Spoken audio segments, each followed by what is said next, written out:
మీరు త్వరగా ముగిస్తే మనం ముగించవచ్చు.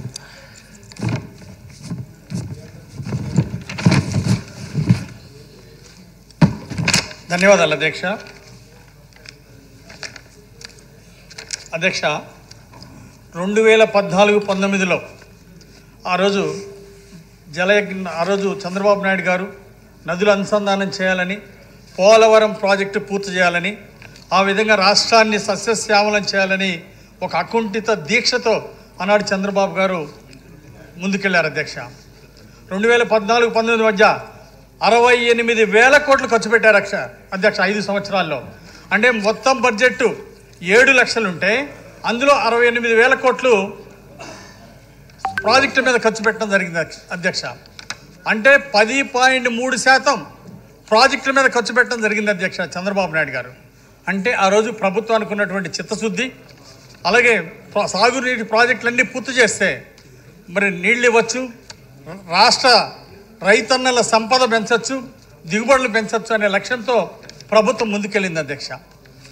పోలవరం ప్రాజెక్టు 73% పూర్తి చేశారు ఆ రోజు చంద్రబాబు నాయుడు గారు. 2020 కల్లా పూర్తయ్యేది పోలవరం ప్రాజెక్టు. అదే ప్రభుత్వం అధికారంలోకి వచ్చుంటే, కానీ దురదృష్టవశాత్తు ఒక్క అవకాశం పేరుతో జగన్మోహన్ రెడ్డి ఈరోజు తండ్రి లేని బిడ్డను అన్నాడు, ఒక్క అవకాశం ఇమ్మన్నాడు. సరే పోనీలే చూద్దామని ప్రజలు ఒక్కసారి ఓటేశారు అధ్యక్ష. ఒక్కసారి ఓటేసిన పాపానికి రాష్ట్ర ప్రజలకి తీరని అన్యాయం చేశాడు జగన్మోహన్ రెడ్డి. 2019 నుండి 24 మధ్యలో ఆనాడు గత ప్రభుత్వ పాలనలో బడ్జెట్లో దీని మీద ఖర్చు పెట్టింది కేవలం 35,000 కోట్ల అధ్యక్ష. సాగునీటి ప్రాజెక్టుల మీద, సాగునీటి ప్రాజెక్టుల్ని పూర్తిగా నిర్లక్ష్యం చేసింది ఆనాటి ప్రభుత్వం. అందులో బడ్జెట్ కేటాయించింది 35,000 కోట్లు అయితే దానిలో 10,000 కోట్లు మొత్తం జీతాలకే పోయింది. జీతాలకు పోను వీళ్ళు ఖర్చు పెట్టింది కేవలం 2% అధ్యక్ష. కేవలం 2% మాత్రమే. అంటే ప్రాజెక్టులు పూర్తి చేయాలనేటువంటి ఆలోచన ఆ ప్రభుత్వానికి లేదు. అందువల్లనే బడ్జెట్ కేటాయింపులు తక్కువైతే దాంట్లో జీతాలు పోను ఇంకొక 3,000 బకాయిలు పెట్టారు అధ్యక్ష. కేవలం 22,000 కోట్లు మాత్రమే ప్రాజెక్టులు ఖర్చు పెట్టారు. ప్రాజెక్టులు చిన్న చూపు చూశారు, ప్రాజెక్టులు నిర్లక్ష్యం చేశారు. దానివల్ల రైతులకు తీరని అన్యాయం జరిగింది అధ్యక్ష. అలాగే గతంలో చంద్రబాబు గారు పట్టిసీమ ప్రాజెక్టుకి కేవలం 1,600 కోట్లు ఖర్చు పెట్టి 40,000 కోట్లు దిగుబడులు సాధించారు అధ్యక్ష. ఆ విధంగా ఎంతో మేలు జరిగింది అధ్యక్ష. కానీ ఈ ప్రభుత్వం పూర్తిగా రైతన్నలను నిర్లక్ష్యం చేసింది. ఇంకా దురదృష్టకరం ఏంటంటే అధ్యక్ష, కనీసం డ్యాములు మెయింటెనెన్స్ కూడా చేయలేదు. కొత్త ప్రాజెక్ట్ ఒక్క ప్రాజెక్ట్ పూర్తి చేయలేదు అధ్యక్ష. చంద్రబాబు నాయుడు గారు మరి 60 ప్రాజెక్టులు పైగా టేకప్ చేసి 23 ప్రాజెక్టులు పూర్తి చేశారు అధ్యక్ష. 23 ప్రాజెక్టులు పూర్తి చేసి 32 లక్షల ఎకరాల ఆయకట్టు స్థిరీకరణ చేశారు. అలాగే కొత్త ఆయకట్టుకి లక్షలాది ఎకరాలకి సాగునీరు ఇచ్చారు చంద్రబాబు గారు. కానీ జగన్ పాలనలో పూర్తి చేసింది ఒక్క ప్రాజెక్ట్ ఉంది అధ్యక్ష, ఒక్క ప్రాజెక్ట్ లేదు. అంటే రైతులంటే అంత నిర్లక్ష్యం. అలాగే దురదృష్టకరం ఏంటంటే అధ్యక్ష, రాయలసీమకు చంద్రబాబు గారి పాలనలో 2014-19 మధ్య 13,000 కోట్లు ఖర్చు పెట్టడం జరిగింది అధ్యక్ష రాయలసీమ ప్రాజెక్టుల కోసం. కానీ జగన్ పాలనలో కేవలం 3,000 కోట్లు మాత్రమే ఖర్చు పెట్టారు అధ్యక్ష. నేను రాయలసీమ ముద్దు పెట్టనని చెప్పుకుంటాడు, కానీ రాయలసీమకి నిధులు కేటాయించడంలో, ప్రాజెక్టులు పూర్తి చేయడంలో పూర్తి నిర్లక్ష్యం చేశాడు. ఒక్క ప్రాజెక్టు పూర్తి చేయలేదు కనీసం రాయలసీమలో కూడా. అందుకే ఈరోజు రాయలసీమ రైతులు అంటున్నారు అధ్యక్ష, రాయలసీమ ద్రోహి జగన్ అంటున్నారు అధ్యక్ష. అందుకు ఈ విధంగా జగన్మోహన్ రెడ్డి గారు రాయలసీమ చేసింది లేదు. అలాగే ఉత్తరాంధ్ర నీటి ప్రాజెక్టులకి చంద్రబాబు గారు 2,000 కోట్లు ఖర్చు పెడితే జగన్మోహన్ రెడ్డి ప్రభుత్వంలో కనీసం 500 కోట్లు కూడా ఖర్చు పెట్టలేదు అధ్యక్ష. ఆ విధంగా రైతాంగానికి తీరని అన్యాయం చేశారు. ఈరోజు ఒక్క ఛాన్స్ పేరుతో అధికారంలోకి వచ్చినటువంటి ఆయన ఒక్క ఛాన్స్ ఇస్తే ఏపీకి జలకలు తెస్తానన్న నమ్మబలికిన జగను మాటల్ని ఇటుకలుగా పేర్చాడు, హామీల్ని సిమెంట్గా పూసి జలయజ్ఞాన్ని నీరుగార్చాడు అధ్యక్ష. ఈరోజు జలయజ్ఞాన్ని నీరుగార్చి ఒక్క ప్రాజెక్టు పూర్తి చేయకుండా, అలాగే పోలవరం ప్రాజెక్టులో ఆ రోజు చంద్రబాబు గారు 73% పూర్తి చేసి కాపర్ డ్యామ్ నిర్మాణం 80% పూర్తయింది అధ్యక్ష. అలాగే దాన్ని ఇంకా 20% పూర్తి కావాల్సి వస్తే రివర్స్ టెండరింగ్ పేరుతో జగన్ పాలన వచ్చినాక 18 నెలలు కాలయాపన చేశారు, ఒక్క పని చేయలేదు. అలాగే రీటెండరింగ్ పేరుతోటి కాలయాపన చేయడం వలన ప్రాజెక్ట్ కాస్ట్ విపరీతంగా పెరిగిపోయింది. దానికి కారణం బాధ్యులు ఎవరు?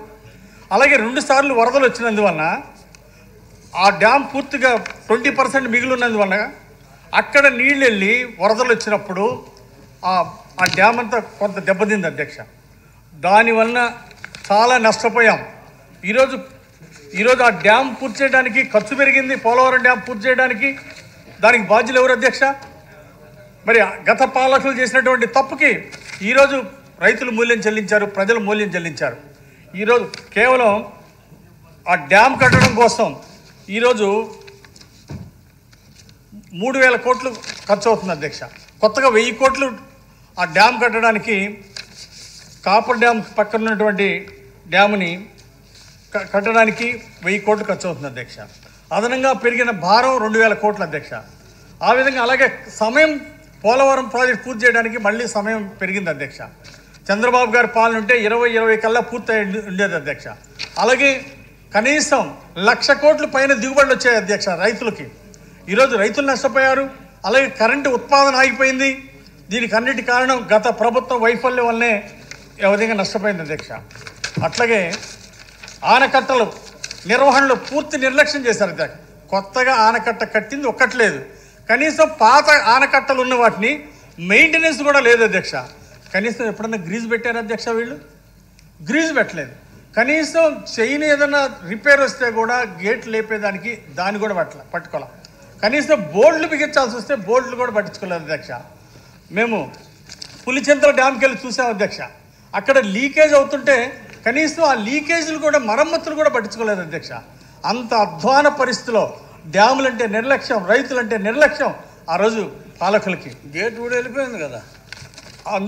గేట్లు ఒక్కసారి కాదు అధ్యక్ష, చాలాసార్లు గేట్లు పోయినాయి. అన్నమయ్య జలాశయం డ్యాంలో మట్టి డ్యామ్ కొట్టుకుపోతే 39 మంది చనిపోయారు. దానికి కారణం ఆ ప్రభుత్వం మెయింటెనెన్స్ చేయకపోవటం వల్ల. అట్లాగే గుండ్లకమ్మ వాగు ఆగస్టు 31, 2022లో గుండ్లకమ్మ గేటు 3వ నంబర్ గేట్ కొట్టుకుపోయింది అధ్యక్ష. అయినా రిపేర్లు పట్టించుకోవాలి. డ్యామ్లో గేటు కొట్టుకుపోయినా పట్టించుకోలేదు అధ్యక్ష. దున్నపోతు మీద వర్షం పడ్డట్టు కూడా లేదు అధ్యక్ష వీళ్ళకి. అంతేకాకుండా 2023లో మళ్ళీ ఇంకోసారి గుండ్లకమ్మ డ్యామ్లో ఉన్నటువంటి ఇంకొక గేటు కూడా కొట్టుకుపోయింది అధ్యక్ష. అయినా పట్టించుకోలేదు. అంటే ప్రజలంటే అంత నిర్లక్ష్యం అధ్యక్ష. ఒక్కోసారి గేట్లు కొట్టుకుపోయి ఆ నీటి ప్రవాహంలో కొన్ని ఊర్లే దెబ్బతినే పరిస్థితి, కొన్ని ప్రాణాలు కోల్పోయే పరిస్థితి అధ్యక్ష. అంటే వీరికి ఎంత నిర్లక్ష్యమో ఈరోజు మాటలో చెప్పలేనటువంటిది.